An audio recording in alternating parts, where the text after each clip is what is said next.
Hello everyone, my name is Gwendolyn Halley and I'm a medical microbiologist.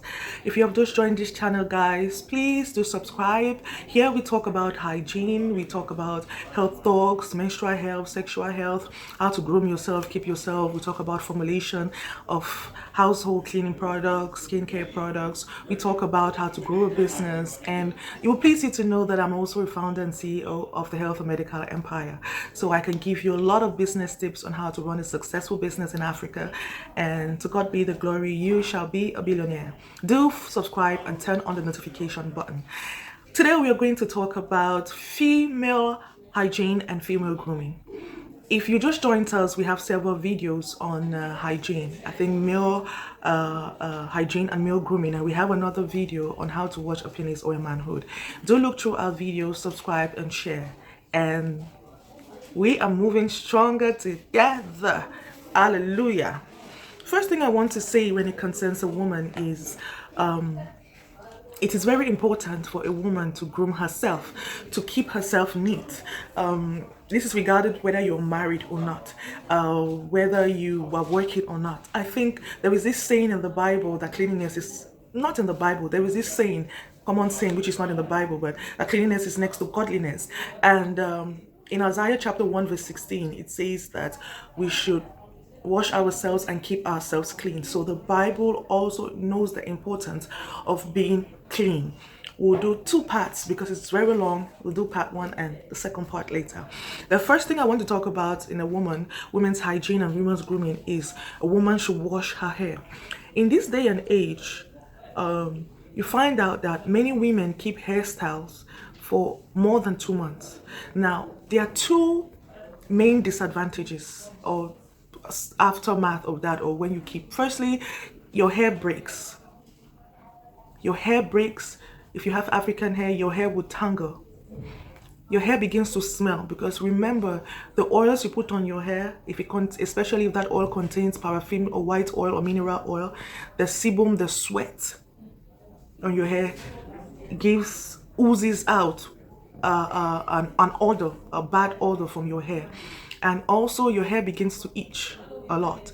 And with the combination of these oils, if they contain paraffin oil or not, sweat and sebum, and that humid environment, or that a good medium which bacteria or microorganisms can grow, you begin to have a fungi, which is dandruff. A lot of people don't know that dandruff is a fungi, melasthesia. I'm a medical microbiologist, so I studied this. And at some point, you will notice that your scalp begins to change color. Either it becomes white or it becomes darkish. And some people experience pain on their scalp. You could touch their scalp and it's so sensitive. Some people develop rashes which contain pus. I'm telling you because I do hair treatments for those with hair loss, dandruff, hair breakage, those people who have fungi and bacterial infections on their scalp. So I can tell you that from experience in my business and working as a medical microbiologist, there are lots of diseases people can get on their scalp if their scalp is not well kept. What I want to advise you to at least wash your hair after 2 weeks, especially if you live in a humid, hot environment. It's very, very important. This is also keep your hair clean. Know how to carry your hair in a neatly. Learn how to pack your hair individually. Apart from you just going to the salon, if you just take out your hair, how can you hold your hair so that you look good, so that you present well? Whether your hair is relaxed or your hair is natural, just know how to groom your hair by yourself. It is an empowerment for you, and also you pass it on to your female children so that you can do your daughter's hair, she does your hair, your daughter does your sister's hair, and vice versa. You should know the hairstyles that go for your face type. Many people don't know, or many ladies don't know what type of hairstyle to put for their face type. If you have a smaller forehead, just make sure that you don't do hairstyles that have fringes. Fringes are for people who have larger foreheads. If you have smaller forehead, make sure your hairstyles go mostly at the back. These are just 1 or 2 tips I'm trying to give. You have to know the hairstyles that go for your face type, your face structure. Very important. And there are different hairstyles that go for different types of dressings that you wear. Learn to be versatile. Learn to change your looks.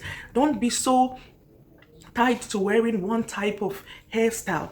For example, if you're used to wearing just cornrows, you're wearing cornrows all the time. Change it up. That is why you have wigs. Wear wigs, and wear wigs that suit your hair type.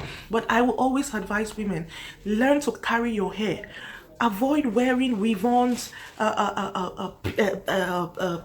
braids all the time. Learn to just leave your hair breathe. And if you notice that you are having a hair loss at the front or the middle of your hair, stop straining your hair and look into making your hair grow healthily.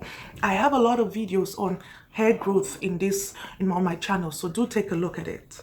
The next, number 2, is learn how to take care of your face. Wash your face every evening and moisturize it. If you don't have, you must not have a lot of money to have a glowing face. You know that the skin of your face is much lighter than that of the epidermis on your face is more lighter than that on your other parts of your body. So it's very sensitive. Avoid touching your face with your dirty hands because it will give pimples. And also, when you clean your body, if you don't wash your anus properly and you use your towel that has picked up disease, E. coli, and you wash your face, you are more likely to have acne or pimples on your face. Learn to exfoliate your face. Take out the dead cells, either using a body scrub or sugars or salt scrub to wash and exfoliate so that you can glow well. Moisturize your face with good body oils. You understand? It's very, very important. It will glow naturally.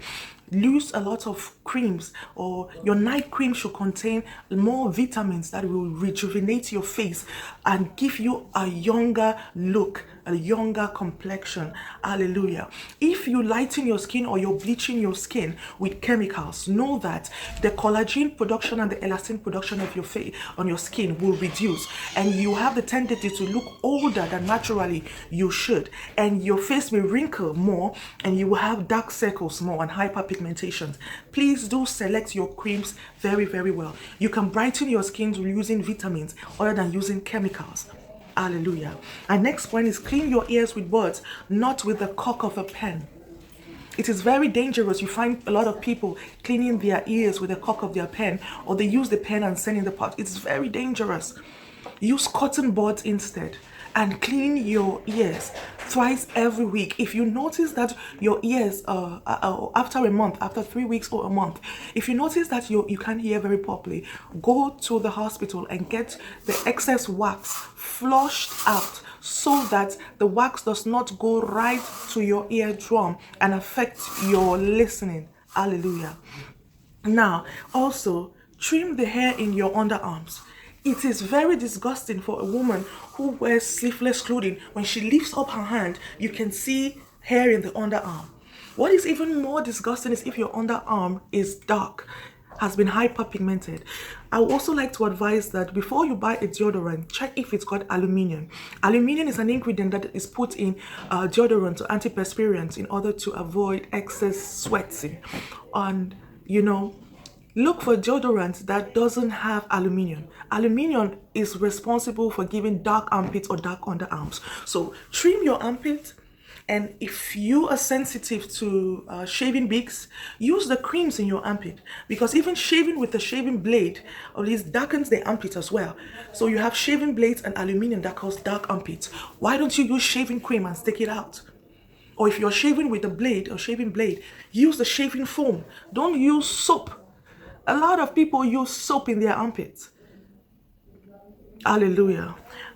And also, brush your tongue to avoid mouth odor.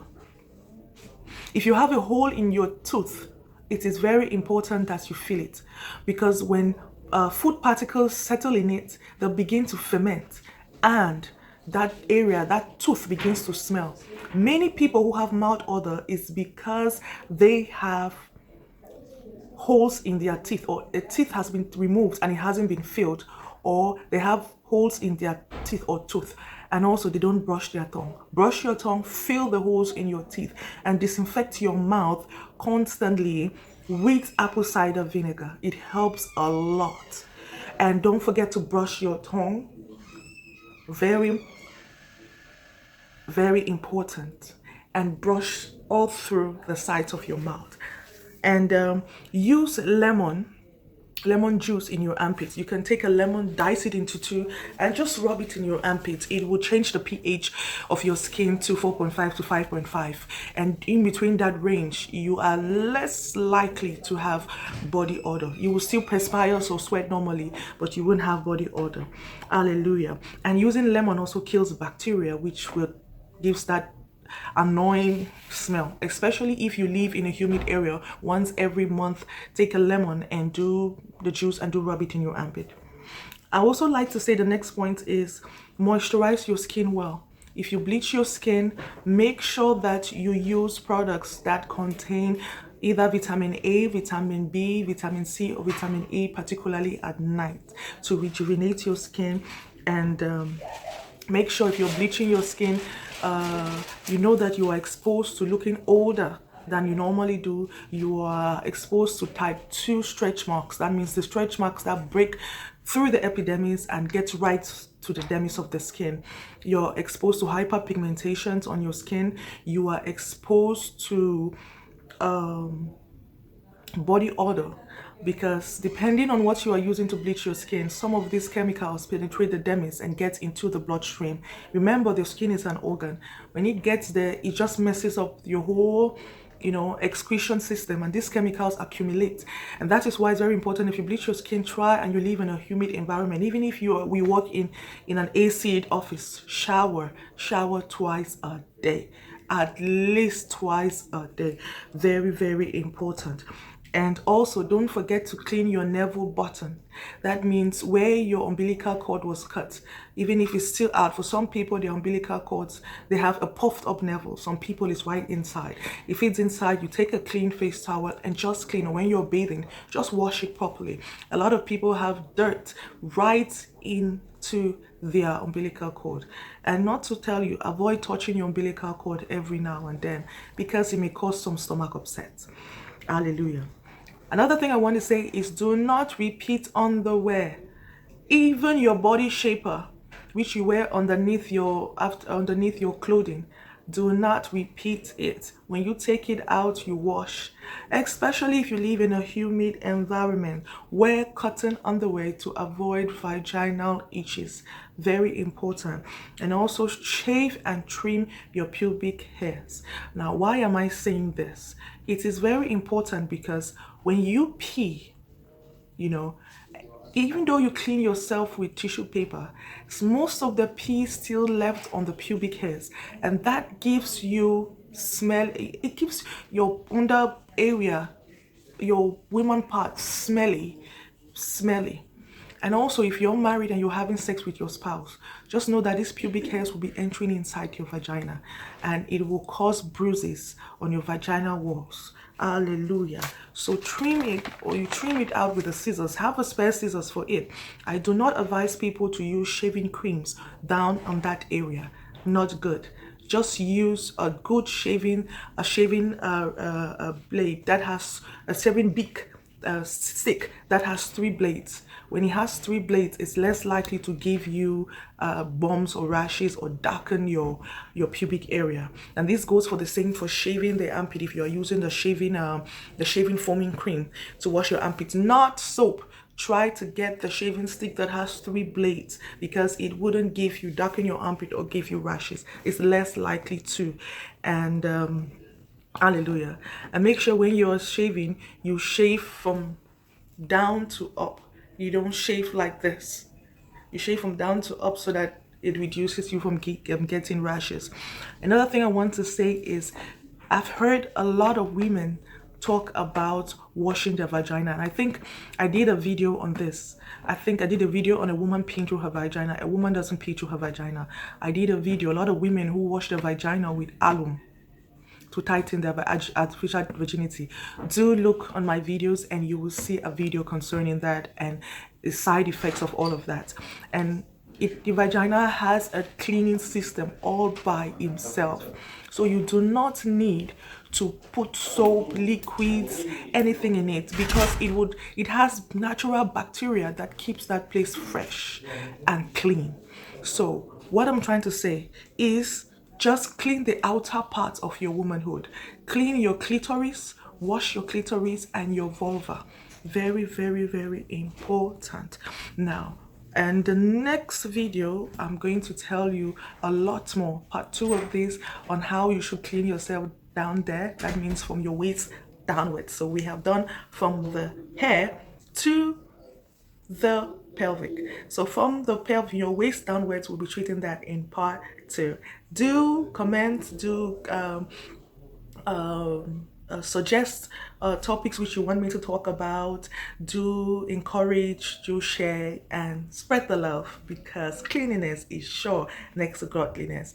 And when we are clean, we are confident. People are more attracted to us. We are more attractive, and we are more elegant. Thank you. Till next time. Bye-bye.